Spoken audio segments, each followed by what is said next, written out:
He's an impactologist by profession, a certified NLP coach, and he comes with a lot of 16 years of learning and development expertise. I'm always mesmerized every time he is on stage because of his articulation of words and his command over English. And I would expect all of you guys to be blown away as well. I'm not going to take much time because we have a very interactive session ahead. So without wasting much time, I would like to call upon DTM Hariharan.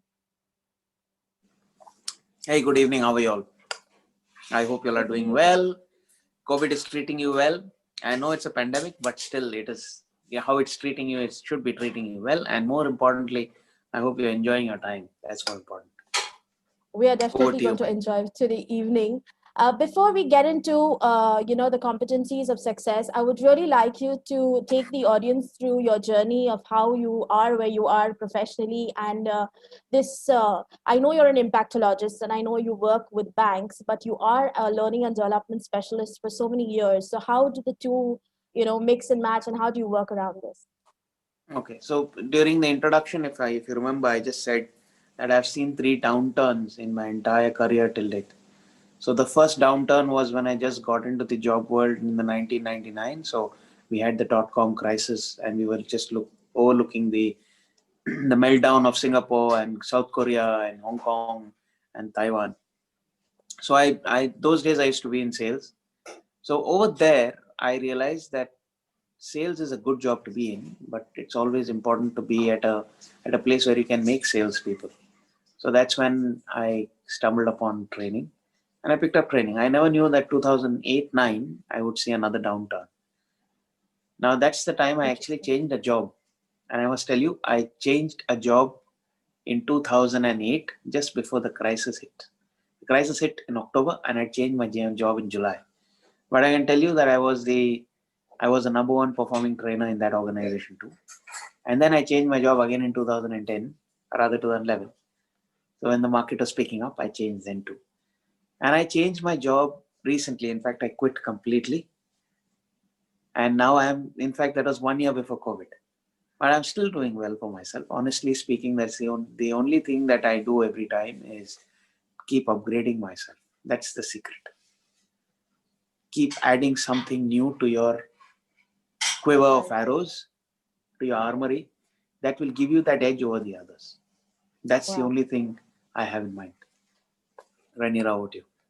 Thank you. And that is the only thing I think I've taken from you very seriously. I remember you telling me I get very bored when people, are someone who are stuck with a job for like really long years. I won't give out the number, but we've had this conversation and you were like, I like it and I find it very exciting when people take the risks. And this is a good example when you said, you had 3 downtowns and it's amazing. So I have a few questions because this is your expertise and I'm somebody who gets into training with soft skills and competencies, but there are some that I would love for you to shed light on. Before we get into the depth of everything, if you could just explain to the audience what is competency. Okay. Like what is it all So about? So we need to understand 2 concepts before we understand competencies. Now, competency is the ability to do anything, and at any point in time, as a learning professional. So I will actually broaden that entire horizon. It's not learning only; it's talent development in any organization. So when you look at talent development, you look at broadening the horizon. So competency is the ability to perform that particular role that you are assigned. Now, what you need to understand is usually organizations, and very well said by, if I'm not mistaken, uh, I don't remember who the speaker was. He said, people hire for skill and fire for attitude or will. Now, over the years, I've realized that you usually hire for will and you should fire for skill. The reason being that skill can be developed over a period of time. Will and attitude can never be developed. Now, this word will has got, to break it down further when it comes to the real world where we are, you notice that you find 2 types of people in any corporate, in any place. Now, you got the performers and the non-performers. Forget the non-performers, we're not talking about them. Even in the non-performers, you might find these. You'll have people with potential and you have got people with talent. You have people with potential and you have people with talent. Now, usually people struggle to understand the difference between these two. I want to leave the audience here thinking, do you have potential or do you have talent? So how do you define talent? So there are three things that come into play when you're defining talent and potential. One is, first is time, which is constant among the two. Second is the willingness to do something. Yeah. Third is the ability to do it. So for a person who's got talent, the ability into the will, into time, is always into. So it's an exponential e raised to x. Whereas potential is ability plus will plus time. That's why you see people with talent, even if they do a little thing, it'll actually blow into huge, humongous amounts of, it'll actually send a lot of ripples around. Whereas people with talent have to, potential have to really work hard. Now, this is where the conundrum starts. Your people with talent will fail if they do not have the will and they do not give it the time, even though they have the ability. And that's where people with potential start to grow. Now, when I am a recruiting manager, when I am assessing competencies, I will look always for people with talent and with potential. Because if you got people with talent, you can get the will in them to do the job. If you got potential, you can bring the realization that they are not good enough and they can do better. So it's very important to understand that you need to either have will, or you need to have talent, or you need to have potential. If you don't have these two, don't apply for that particular job. You'll be a failure completely. I agree. That's the answer. You've actually answered two of my questions. My second one was actually, why is it so important for people to prepare on competency when it comes for interviews? Because, Absolutely. you apply for a particular job, and each title demands a particular key learning, key aspect, job description, and you have True. to be available and, ready. So thank you for answering two questions at a time. Now, when it comes to competencies, I know the STAR method and its importance. Can you Right. please, speak to the audience about the STAR method and how does it work? Okay. So what we need to understand is STAR is not, there are millions of methods of looking at competencies. Now, I recently, about 7 months ago, I spent about $3,000 to get this particular certification from SHL on competencies. Now, I realized only one thing. When you are talking about competencies, we need to understand there is nothing known as something that is bad or something that is good. It is either extremely polarized or very lowly polarized. Now, let me give you an example. So when I look at the competency sheet, I've got various characteristics based on that particular job that needs to be done. So let me give you an example, and let me take you some 10 years back when I got recruited by one of these banks in the world, and I got recruited into the operational risk world. And this is the first time I'm going to be getting into risk, and I didn't know anything about it. We had 18 rounds of interview over 9 months. So every 15 or 20 days, they used to call me, give me an assignment, and I used to be called back and given feedback. All the while, they were only assessing whether I could take up that job. They looked at my integrity. They looked at how well am I able to connect with the subject. They also looked at how well am I able to present concepts to the audience. They also looked at one thing which was very, very unique. They went to my school. They went up to my school to check on my character certificate. So you can imagine how much of a detailed study was done to assess a person's competence. That's because that person I was getting recruited, as I told you, into the risk function. And in that function, you had the entire organization's risk reports. Now, if I considered a STAR, I don't know where I would have to put all of these. Yes. That's my worry. So when you are looking at techniques for competency, I do not know which are the other techniques, but I know there are hundreds and millions that are available there. I only know one thing. You as a recruiting manager, pick up the right competencies that will be translating into that job. And if you are the candidate, prepare for that job. That's very important. It's not preparing for the interview. Prepare for the job. This is key. Wow. Thank you. Very well put. I was expecting you to get into the details of what SCAR stands for, but I love the way you actually analyze this whole thing. And it is, it's a one line, but it makes a lot of sense. Prepare for the job instead of only preparing for the interview, because you will always prepare for an interview. But then, sometimes you're just applying without thinking. Okay, sometimes people are just applying because they need a job. That's the True. current scenario as well. But they You don't know what? realize after, yeah. Please. I'm so sorry. I'm so No, sorry. no, not at all. No, Go they ahead, go don't ahead, go ahead. realize that, they have to actually prepare for the job next. You get the job, then what? What next? How are you going to maintain that momentum? So, yes. So when I was applying for my jobs at one time, I remember my father told me once, he said, apply, no reply. This should not be your state. He said, I was in that state. Nobody taught me. I am telling you, apply to those places where you know you can ace it. Oh my God. And I realized one thing. I've gone for interviews. I can tell you which are the organizations I applied for. When I started my career, I got selected by Maersk Sealand. Wow. One of the hardest interviews that I've ever faced. I got selected by Cadbury's. I got selected by Hawkins. Now these are organizations that are looked up for their consumer goods, FMCG. They're respected for the way they use the value chain and the supply chain. Now the important thing is that how did I crack it was very simple. I used to prepare for what was needed for that job. That's all I did. I'll crack the secret if Renira gets into any of those questions. I'll divulge the secret late. I am now very interested. Even if you do not divulge it, I'm going to haunt you until you tell me this.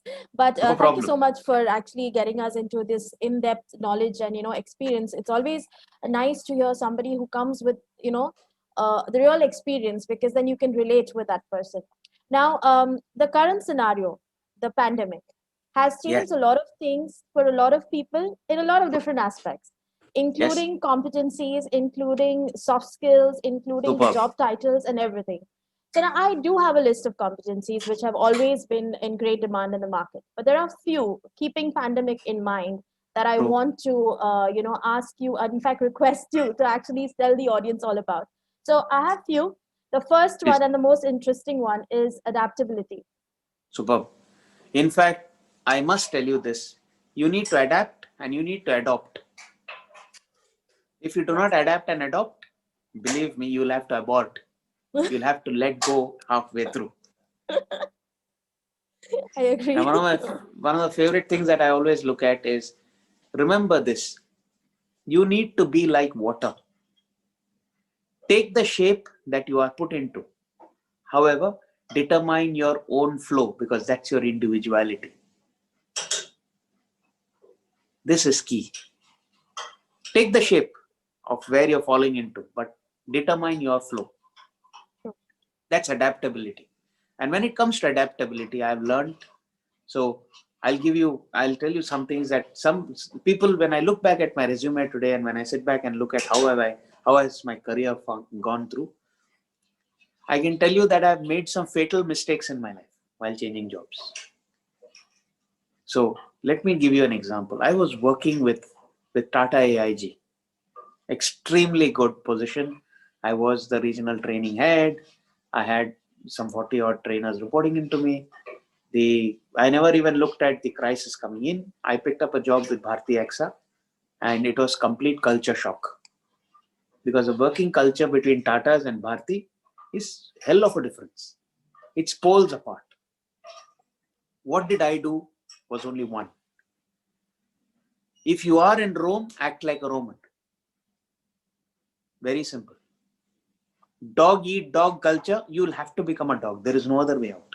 because at that point in time, that job, you need it. You don't have another one at hand. And over a period of time, you notice that your individuality will be there, and you start wearing a skin above it. And you need to understand that skin can be shed. You can shed off the skin just like a snake or just like any other human. Your individuality will remain. So that's what I meant by taking the shape like water, but keeping your individuality. That is key. Yeah. Excellent. Wow. Excellent. Thank you. I will remember this line. In fact, Sushma actually typed it in the chat box for anyone who missed it, because it's a very good line. Thank you for answering adaptability in your own way. Now, there is something that I've seen when I was doing my research as to different categories that people are hiring for. It could be to do with marketing, sales, or anything. There is one thing that they want as a key competency is creativity and innovation. Yes. So, yes, go ahead. So what we need to understand, yeah, you can supplement that question, and then possibly I can take it forward from there. No, that's what it is. It's the second one was creativity and innovation, and why are they so important? Because people really need to know this.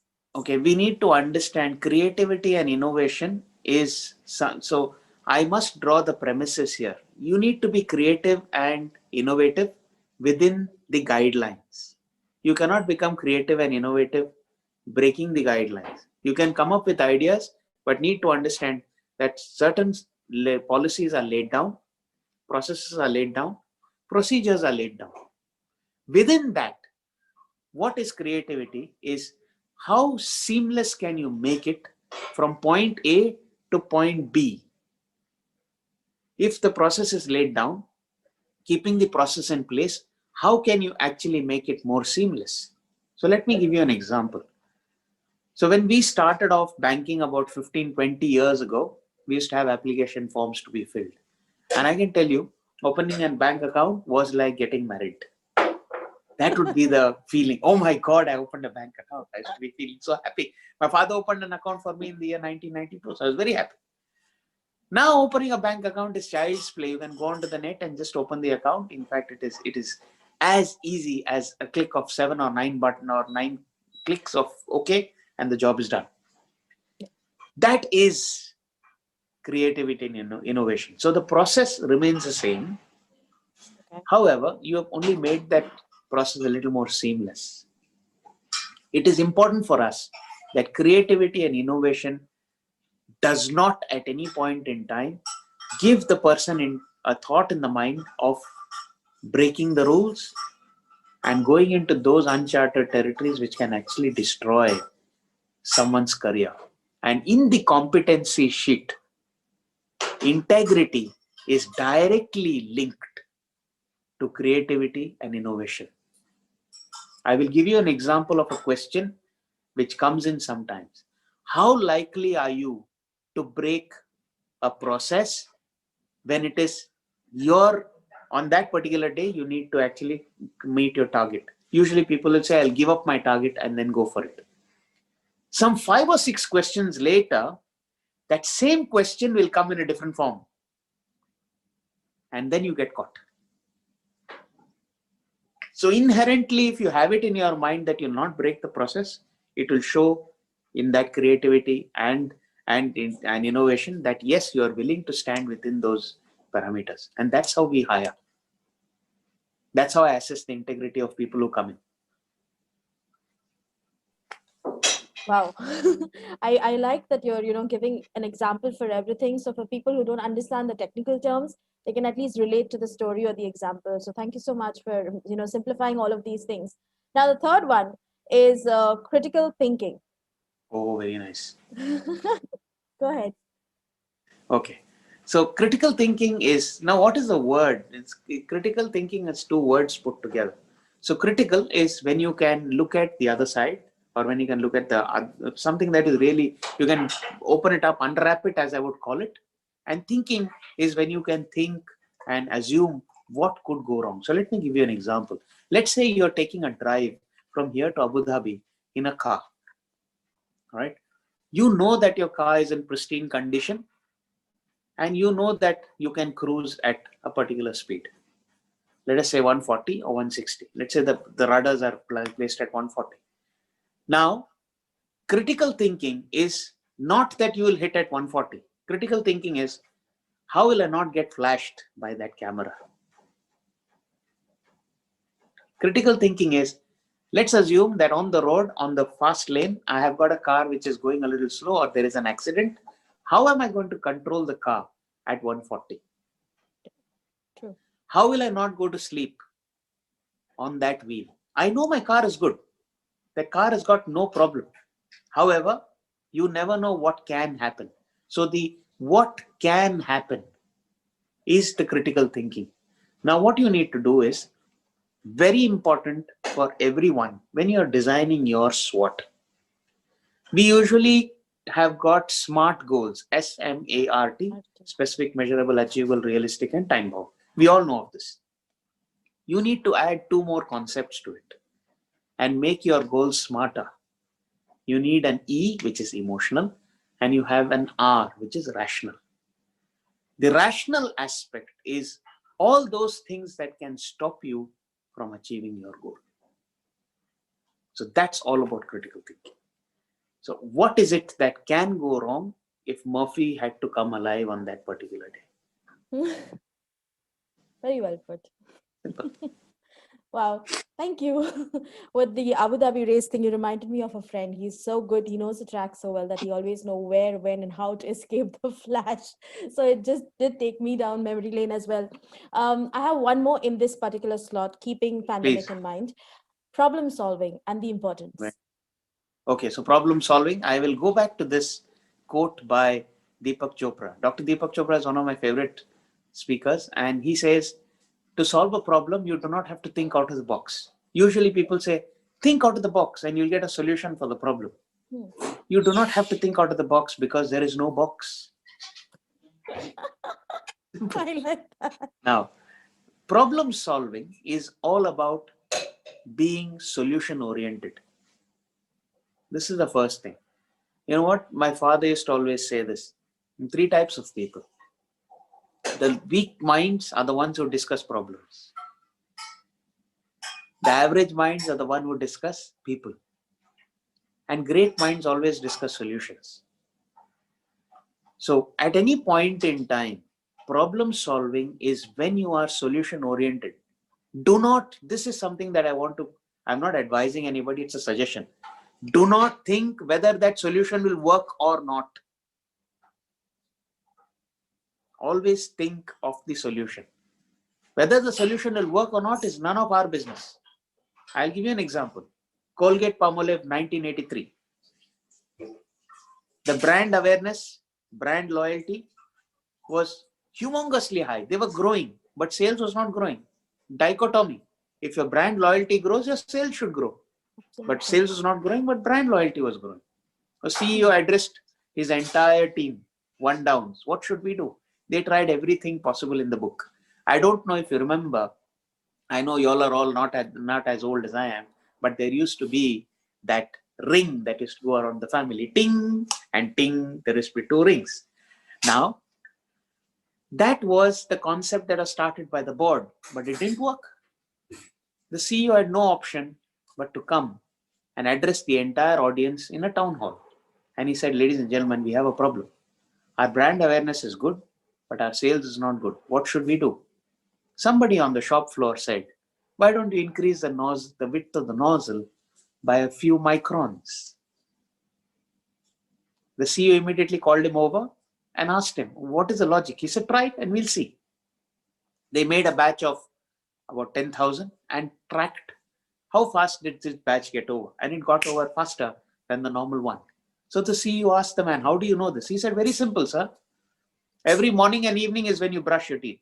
Morning you are groggy, you're cleaning your eye, you're actually still half asleep. So you press, the same amount of paste will not come out because this time the nozzle is bigger. In the night when you're going to sleep, you are again tired, you don't know, you press, more amount is coming out. Therefore the sales went up. Now nobody knew whether that idea would work or not, but it worked. It is not about giving workable ideas. It's about coming with solutions. Whether they work or not is a later aspect. And I'll tell you, organizations love people who give ideas. They hate people who shoot down ideas. Give out ideas. Let them ponder on how can it work. You might never know, your idea may just work. Interesting. Very interesting concept and very interesting story. There's somebody in the chat who also says a very old story, but put in a very, very brilliant way. Explained better is what they've said in the chat. So, always most welcome. Now, according to you, if I have to ask DTM, what is organizational awareness? Oh. Now, awareness is two types. One is internal, the other is external. Now, I always say this, any organization can measure itself from the outside. It's very easy. You just get a third-party organization to run an NPS on you, and they will come back to you with some fantastic graphs and reports, and you know where you stand as compared to the people who are looking at you. When it comes to internal, believe me, it is very tricky, and I'll tell you why. I have seen organizations where if you rate your line manager poorly, you had a flack. Your bonuses would come down, your working hours would go up. Yes. Worst of all, you would be thrown into projects that are unbelievably hard and set up for failure. So, in an organization, awareness internally is a big issue. That is why even the best organizations in the world have got some disgruntled people. So let's take the example of Google, which was the number one organization. Even today is the number one organization where people would love to work. Even there, you have problems where there is no proper awareness with it. I say this constantly, often, and I've said this to my HR director at one point in time. I said, you know what? I opened the door. I was frustrated. And I opened the door and said, do you know that culture begins from this room? If you don't do something properly, the last man on the line will face the same heat. The very next day, the HR director called and gave me an assignment to sit down with the talent development team and design an entire training program on how do we have assessments with it. Now, the point is that you can be as blatant and blurt out the truth, but sometimes it might go the other way.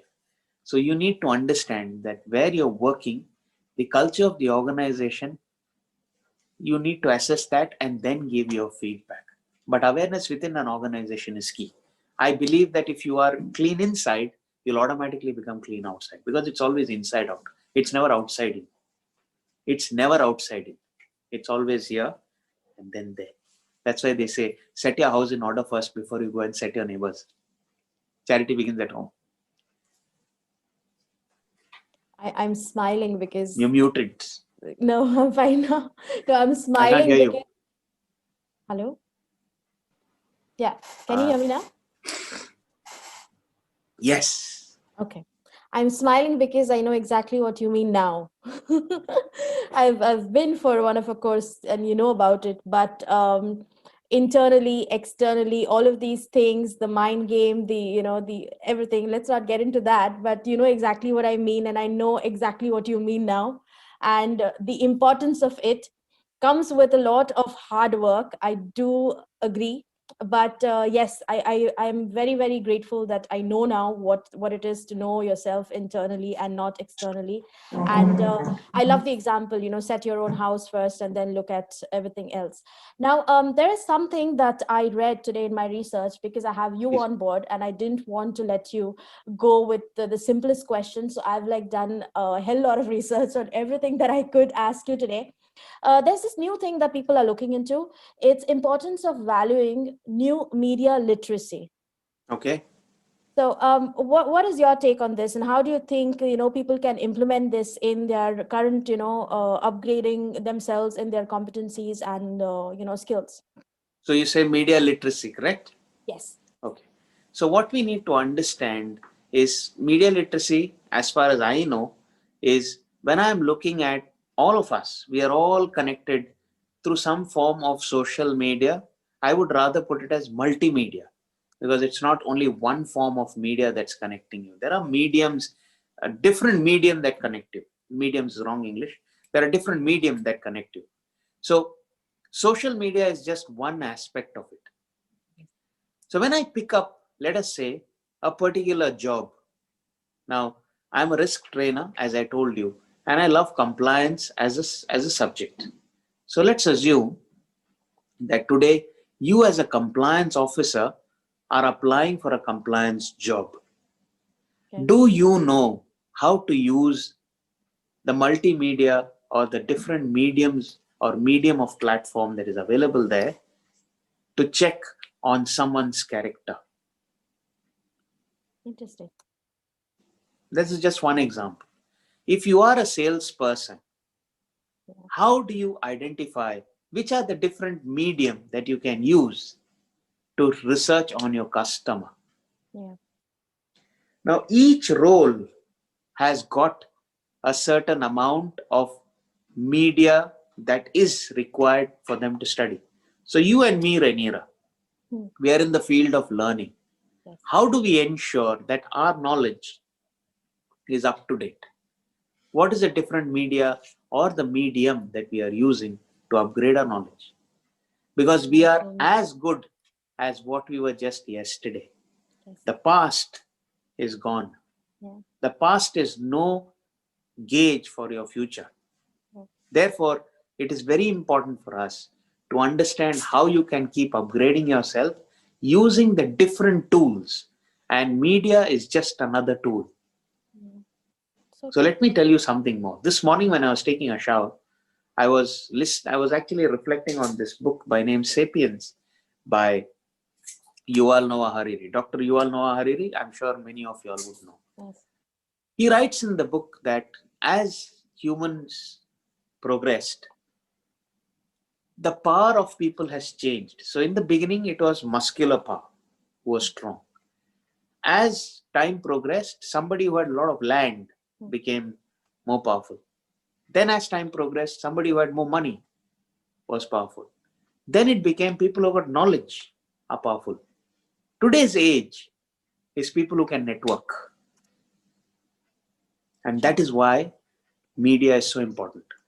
In your role, how are you able to apply media? Digital. That is the key. Transition. Yeah. For us, it is digital transition, like Yes. virtually getting our academics and learning into the digital world. And yes, I totally agree with you. In fact, I feel it's more exciting than a challenge for people into learning and development. And if people start taking their roles more as an exciting thing instead of a challenge, I think they will enjoy it better. So I do agree completely with what you have to say. Now, there are, I do know the audience is a mix of people who are freshers who've been looking out for a job for a very long time, and I do know that there are some people who've been made redundant at a managerial role as well. Now, this True. particular question is specifically for people who are into leadership roles and managerial roles. How important is it for them to master championing change and strategic thinking? Oh, very nice. In fact, change management is one of the subjects that I usually connect when I do my programs on emotional intelligence. One of the key areas of success for any manager is not to be empathetic. It's about how you apply the concepts of empathy into change management. Let me give you an example. So you were in a situation wherein you need to move from point A to point B. So for all of us, let us say travel. You have to travel from here, let us say, from the UAE to a land which you have never seen before, let's say Timbuktu, which is in the middle of Africa. Now, what are you worried about? Are you worried about the travel, or are you worried about how are you going to manage in Timbuktu? Usually, what you will be worried about most is how are you going to be managing in Timbuktu? It's not about how you're going to be living your life. You live the life the same way that you're living here. Now, what you need to remember is all of this is part of your transition. And when transition hits you, there are the 5 R's. I call them the 5 R's of change. First, the first thing when the when you have that change coming in, you will refuse to believe it. Nothing like that is going to happen. Right? When change is going to come through, you will say, okay, I have refused the last time. This time I will reject it. I refuse to believe then. This time I will not accept it. Then when it becomes a little more forceful, you will revolt against it. That's when usually we have a headache, because the heart and the mind is not in sync. So you have a headache.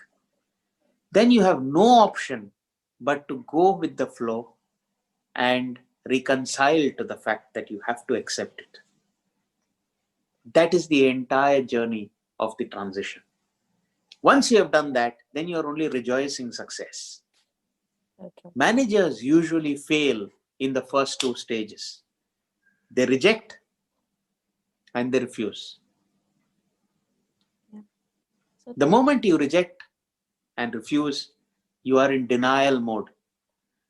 And that is why managers fail.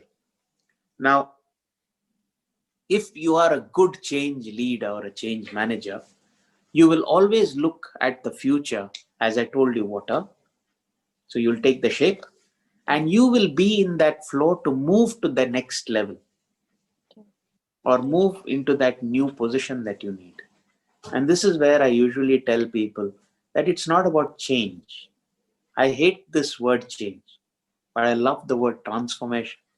What's the difference? You take a rubber band, stretch it, and leave it. That's change, because change will come back to its original shape. When you take this rubber band and melt it into a ball, it is now transformed. But it can always come back to its original shape. Nonetheless, it will always remain better as a ball. That's transformation. So change management would be a good word to have in your books, but remember, for us, it means transformation. That is key. What a second one? You had a second one for that. I do.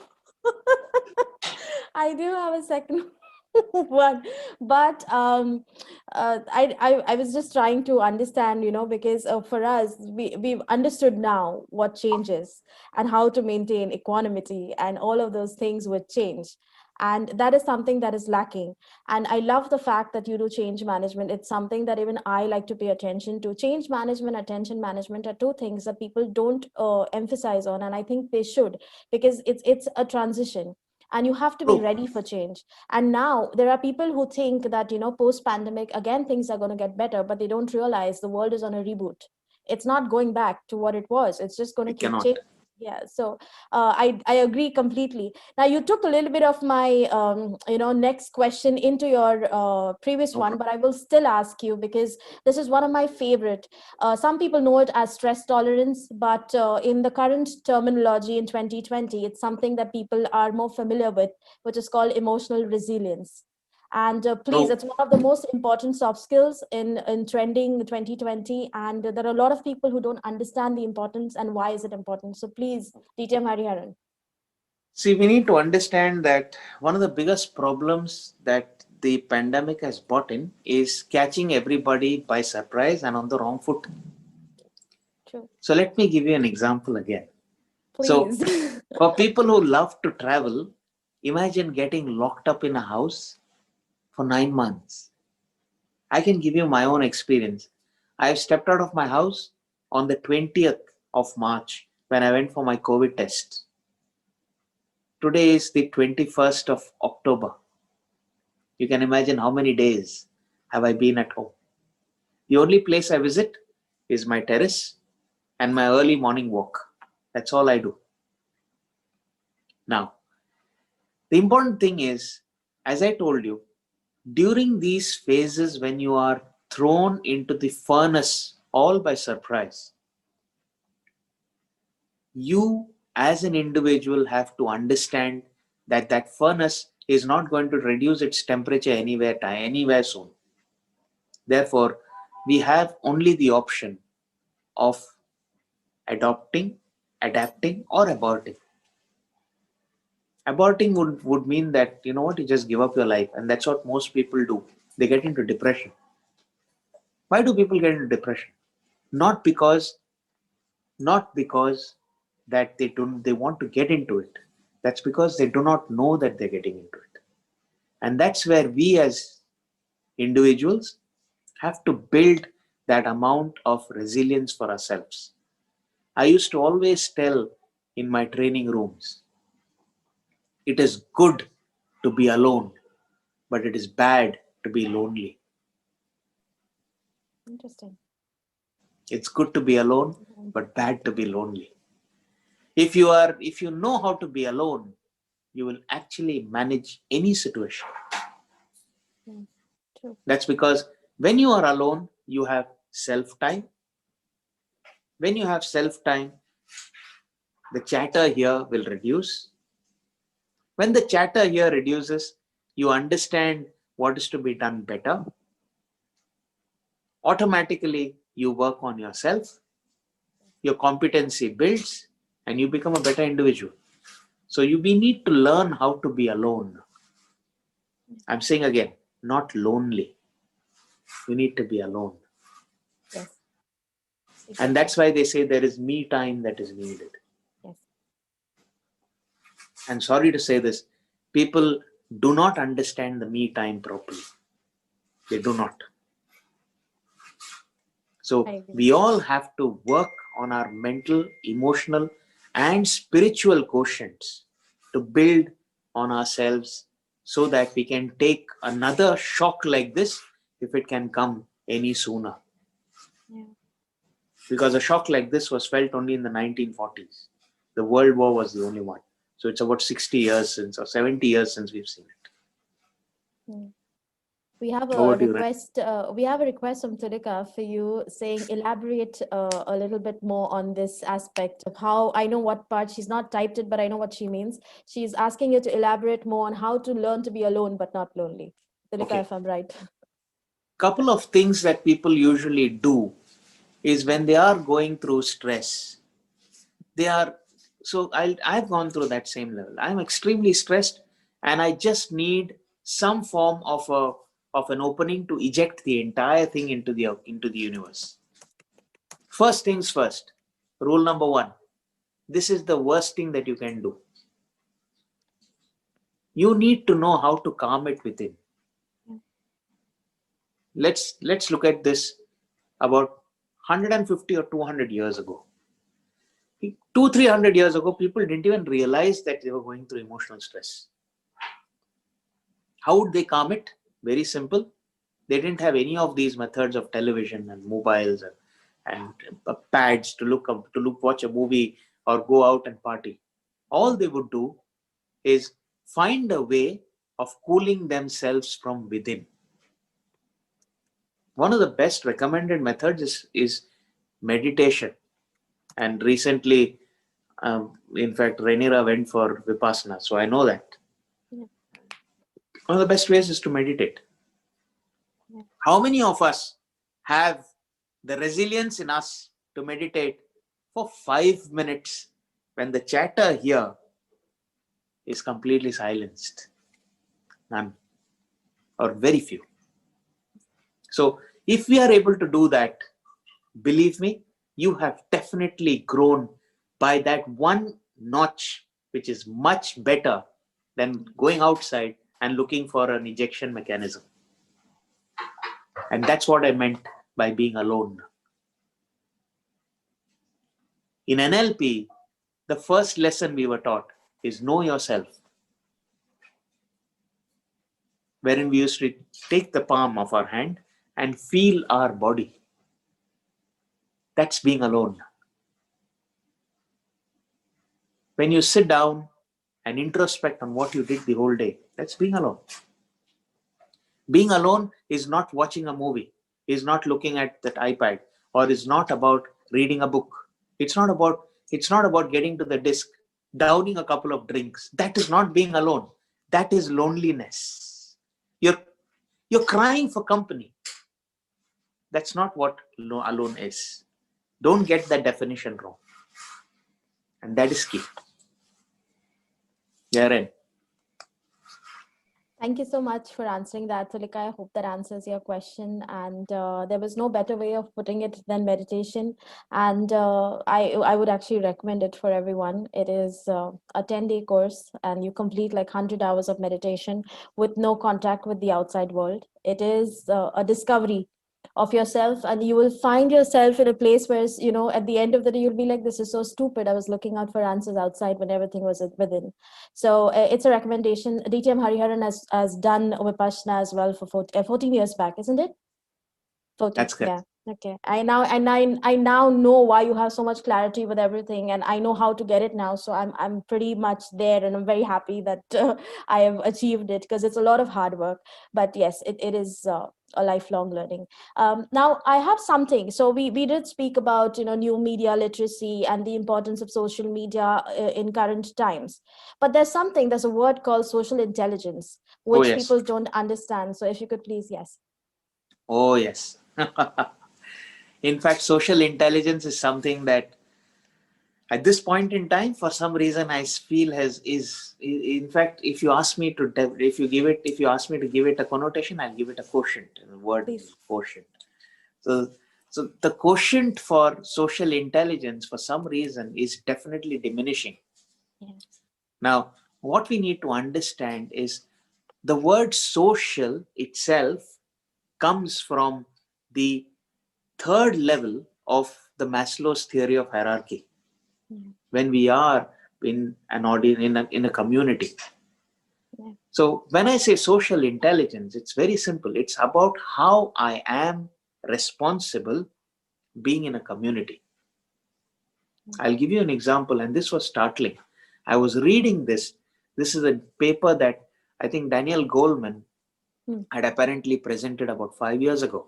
Yeah. And he presented it on children who are playing video games and stuff like that. And he said, there would come a time when we would have somebody meeting with an accident on the road, and people would actually possibly take photographs, then possibly taking or rushing the person to the hospital.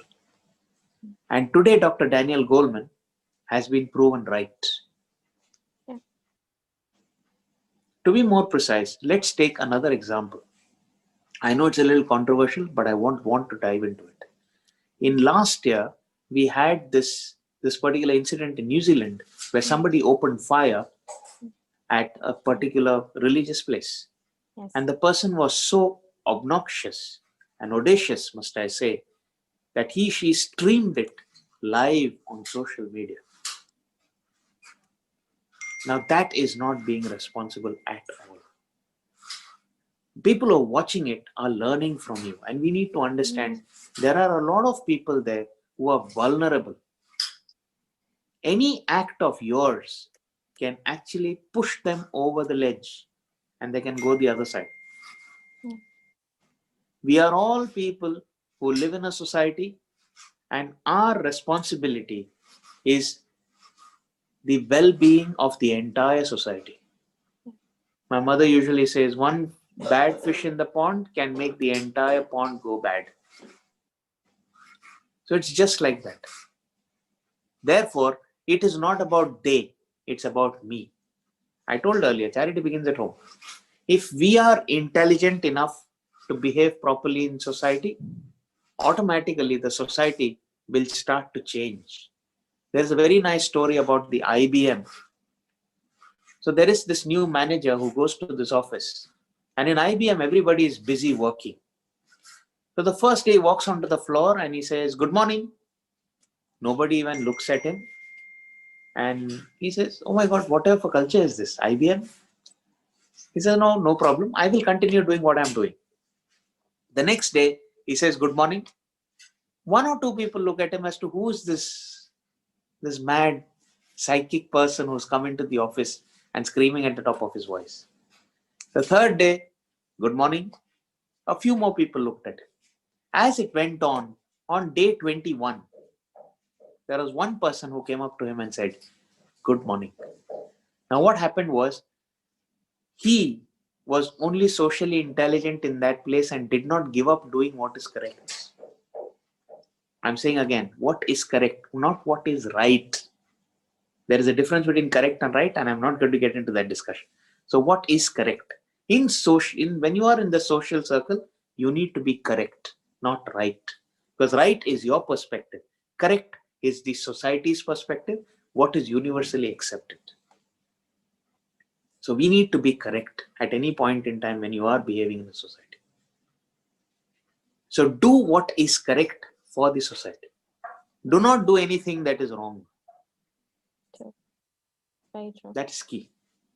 That is And something to follow. organizations are evaluating people on this particular value of late. And I'll tell you why. Because today, after about 500 or 600 years of colonization, we still have racism. We still have got discrimination on color, on gender, on race, on language. The world has started to get suffocated.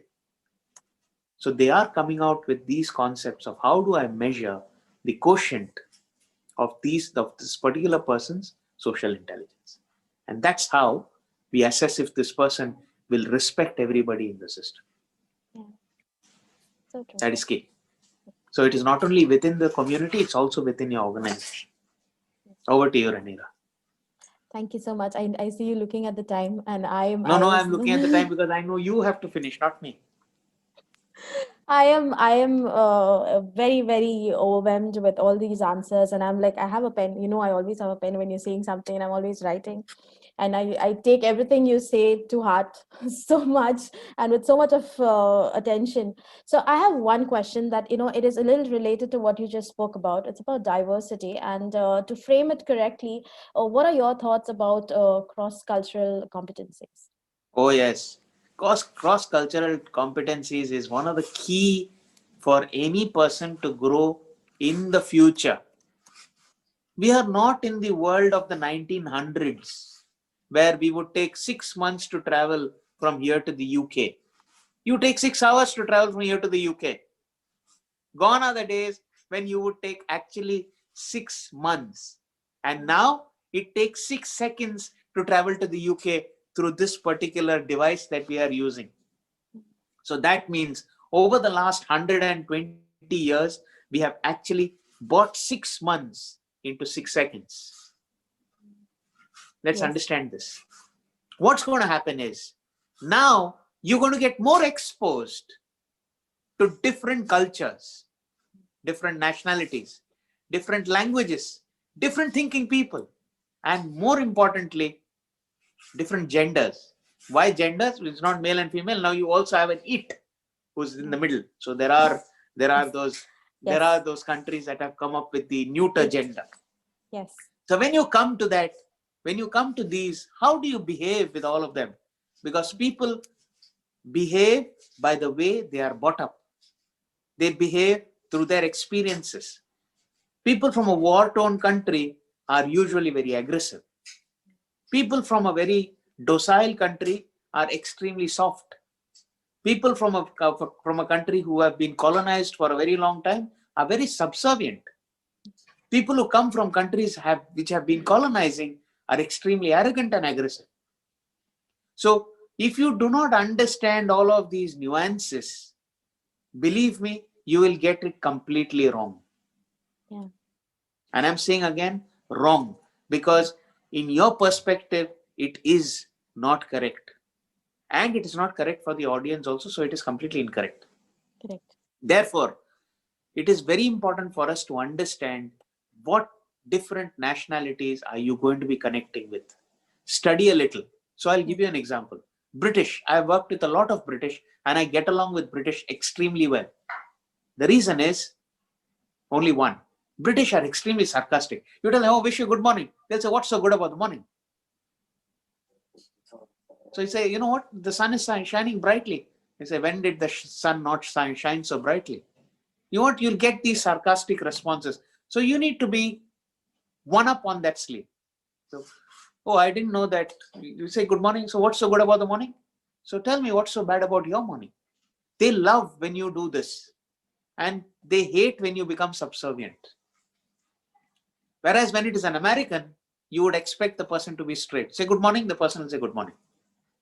Now, if you go to a French or go to these Italians, expect them to be talking to you for a long time. And please speak to them slowly because they don't understand fast English. So you'll have to be very slow.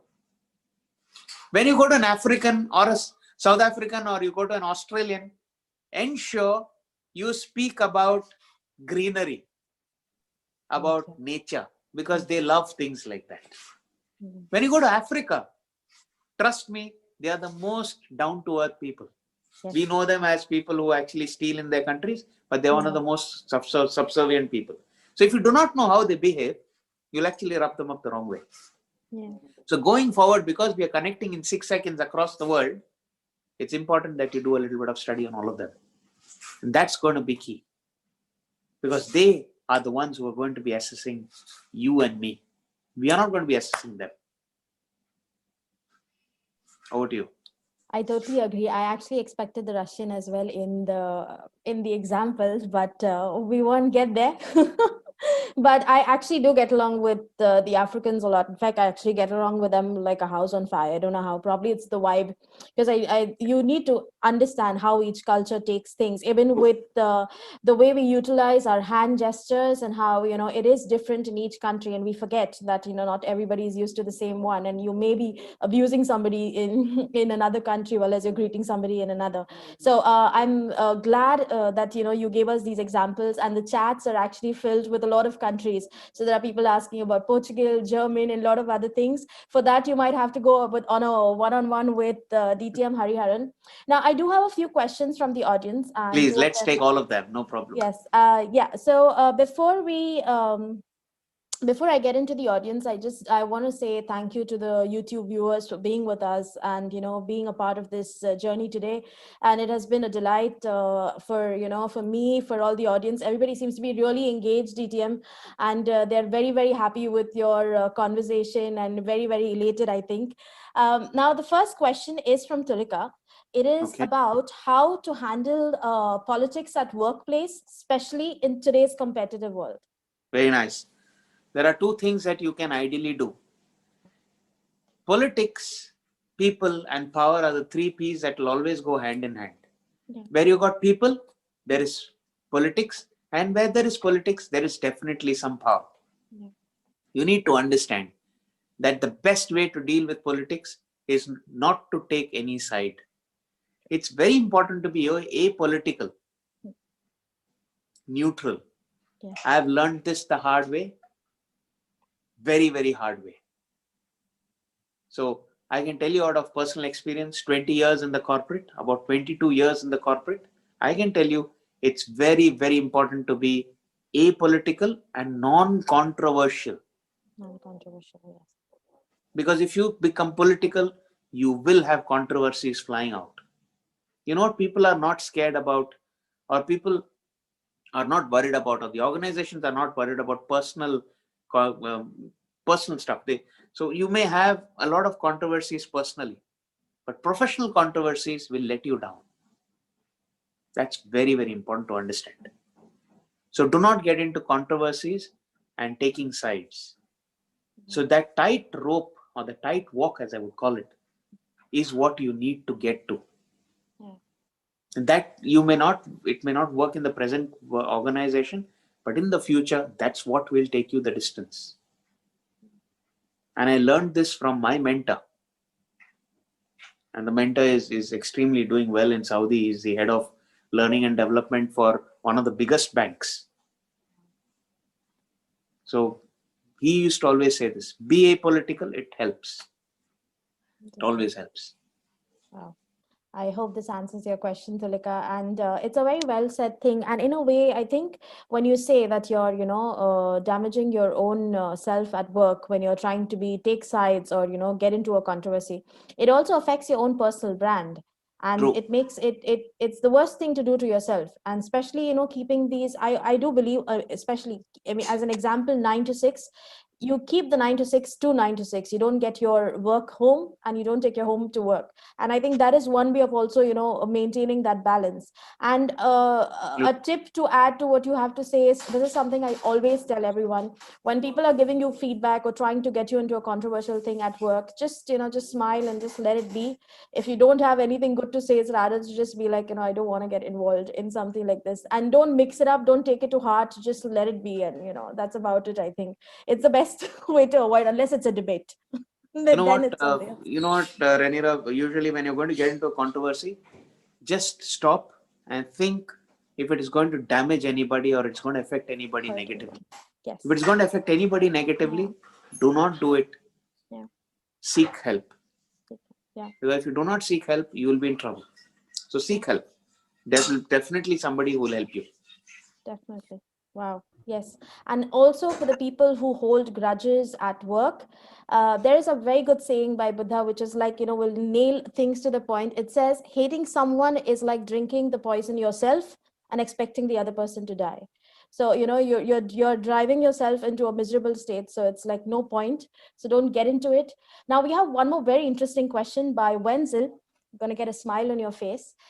If your coworker had a "this is how we do it" kind of an attitude to learning something new, how would you try to convince them to follow a different, more effective method of working? Good. Never try to convince anybody who has got a preconceived notion. It's already cast in stone. Yeah. What do? Don't try to break the stone. You can't do it. You do not have the strength to do it. Yeah. So wait for an opportune moment when it will all not fall in place. And then say, you know what? I think you have to break the own stone. Let that person break it for himself or herself. And then you show what's the right way. So you need to understand there is always this waiting game. It's not about revenge. It's not about vendetta. It's not about vengeance. Please remember this. It's about that waiting game when that right moment will come. And then you say, you know what? I have this solution. Let's consider it now. Yeah. Sometimes it may never come. It's okay. But always remember, you cannot change somebody's preconceived notion. It's next to impossible. Yeah. I'll give you an example. A child who's running around at home. You will tell that child 100 times not to take something and put it into his or her mouth. The child will still do it. Yeah. Until the time that the child realizes through science that there is bacteria and virus on that thing and they should not be eating it. That person is that child. The person has to realize when he or she reaches that situation when bacteria or virus should get into them. So do not do it. Because when you do it, you are only bringing negative to yourself. And worst of all, you're going to be draining yourself. Not worth it. Not worth it. So true. We have a question by Sashi Rekha. I hope I have your name correct. She is an NLP coach. Her question is, it's our judgment towards people from different countries. So she's Right. like, she says, what do you agree or do you disagree? Is her question. Okay. What's your yeah. So I have trained in 26 countries physically. If you ask me to name the 26, I can tell you at the back of my hand all 26. And I can tell you each country used to be different. And every time I traveled to this country, I used to tell myself on the flight, you know what?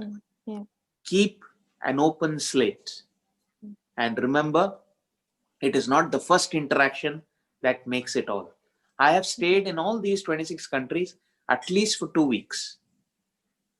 That means I have had at least 100 interactions in those 15 days.